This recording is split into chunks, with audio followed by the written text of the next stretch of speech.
and welcome to my channel. Today I'm gonna talk about the history of English. I'm gonna talk about the Old English until the early modern English. Well, as we know that hundreds of thousands of people learn English and speak English, but hundreds of years ago, English that we know today didn't really exist. Well, before English was born, there was Latin, 55 before century. It was very famous at the time, but Latin nowadays we call it as the dead language. But actually, Latin nowadays it has still influence to other languages, especially in the southern Europe, such as Italian, Portuguese, Spanish, and French. Well, Old English. I'm gonna explain about Old English. What is Old English? So Old English is the language of Anglo-Saxon. It was spoken in the 5th century until 11th century. It was spoken by Scotland and England. At the time, there are four different tribes: Anglo-Saxons, Frisians, and Jutes. And also, it was very important to point out that actually Old English was a Germanic language. So does it surprise you that actually English didn't really start in England? Yeah, so that's the truth, that actually Old English or Anglo-Saxon didn't start in England, so neither did English. It was a Germanic origin. So it was a Germanic origin. So English is most closely to German. So I believe that for German, it's quite easy for German and Dutch to learn English. Okay, so the fact too that 15% of our vocabularies nowadays are still related to Anglo-Saxon. This is the example of the words house, H-A-U-S and H-O-U-S-E, and then this one is German and this one is English, and then man, double N, and man, fire, cow, veer, forward, dray, three, known, and nine. And there are lots of moral words related to Anglo-Saxon. Okay guys, so I'm gonna to the Middle English. Okay, Middle English. So the end of Old English was the beginning of Middle English. It was spoken in the 12th century until 15th century. Yeah, 15th century.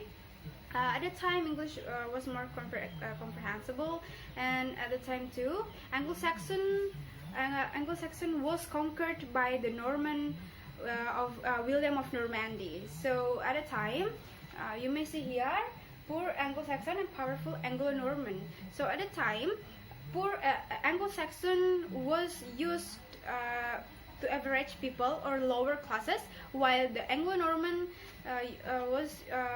was used to upper classes people.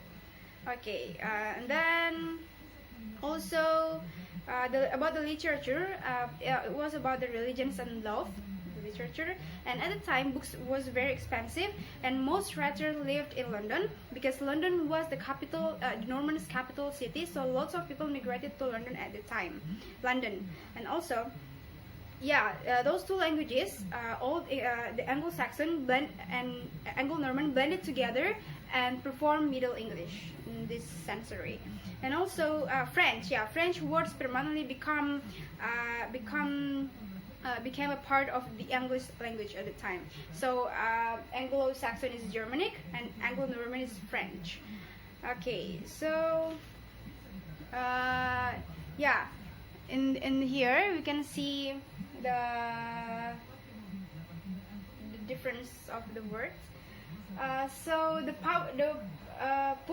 Anglo-Saxon, because they was lost in the war, so they were poor. So the person who raised the meat become have the words like this: cow, pig, swine, or swine.